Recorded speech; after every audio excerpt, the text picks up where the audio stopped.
true, and it's the difference between simply playing and what's called mature play. Today we're joined by Melissa Taylor, an education expert with Imagination Soup. Melissa, thanks for coming. Thanks for having me. Well, you know, I think this is so interesting because, as I just said, we play games, but it's kind of important what games you play.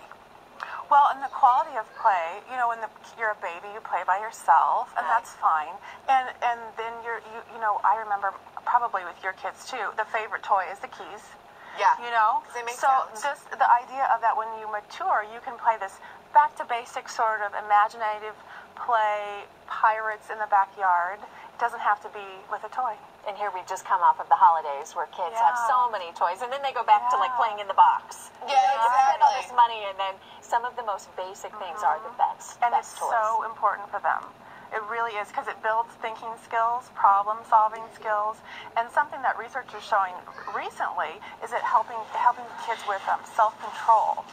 So they're able to think through, if they're in a role, for example, guarding a castle, they'll stand there forever. You tell a kid to stand still, how long is that going to last? Right. Yeah. No So kidding. the research is showing that these kind of play scenarios help kids develop self-control. And We're looking at video of kids doing artwork and Play-Doh, one of the most basic and favorites for all kids. So how long has Play-Doh been around? Kids love it, don't they? Right. And what I did on Friday when these kids came over, and one of them liked it, I let them play at first, and they didn't do too much. But then I said, let's have a bakery. So this is one thing a parent can do, is just suggest an idea, talk about what's in a bakery. So yummy food, you read a book.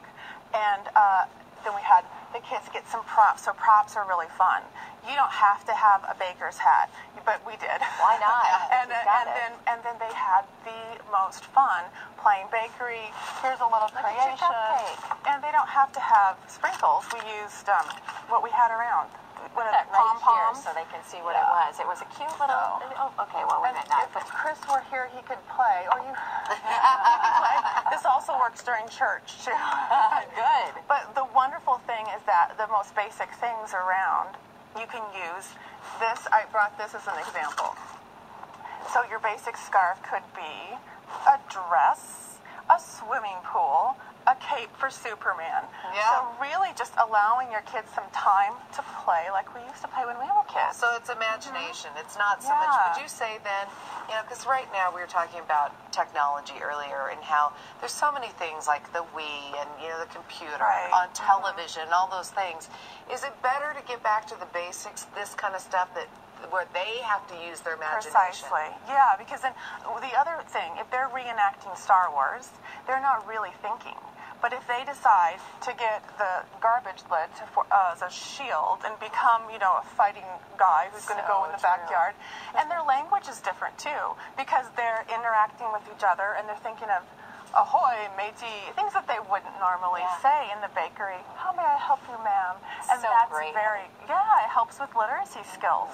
Come up with all of that. It's so fun to watch them do that as well. Right. You can also do, you know, if you're doing a bakery, you can add, like, this cookie costs 5 cents and this cookie, and then add some math things in there as well. And I wanted to show you, they used beads for money. So we didn't have play money. They used beads. That's great. And some kids Form of decided they currency. didn't want to, they made some money. But think about, there's so many possibilities. You don't have to have the realistic props. We should have had you on before Christmas. Could have saved a lot of money. Well, with the snow. Yeah. Right. Here's what you can do. Thanks so much for your You're ideas. We welcome. appreciate it. For more information about Melissa's methods and Imagination Soup, head to kdvr.com/everyday. If you're like most people, you probably shopped yourself right into a tough spot this holiday season, spending on all those toys. Yeah, but there are some very simple ways to get your financial life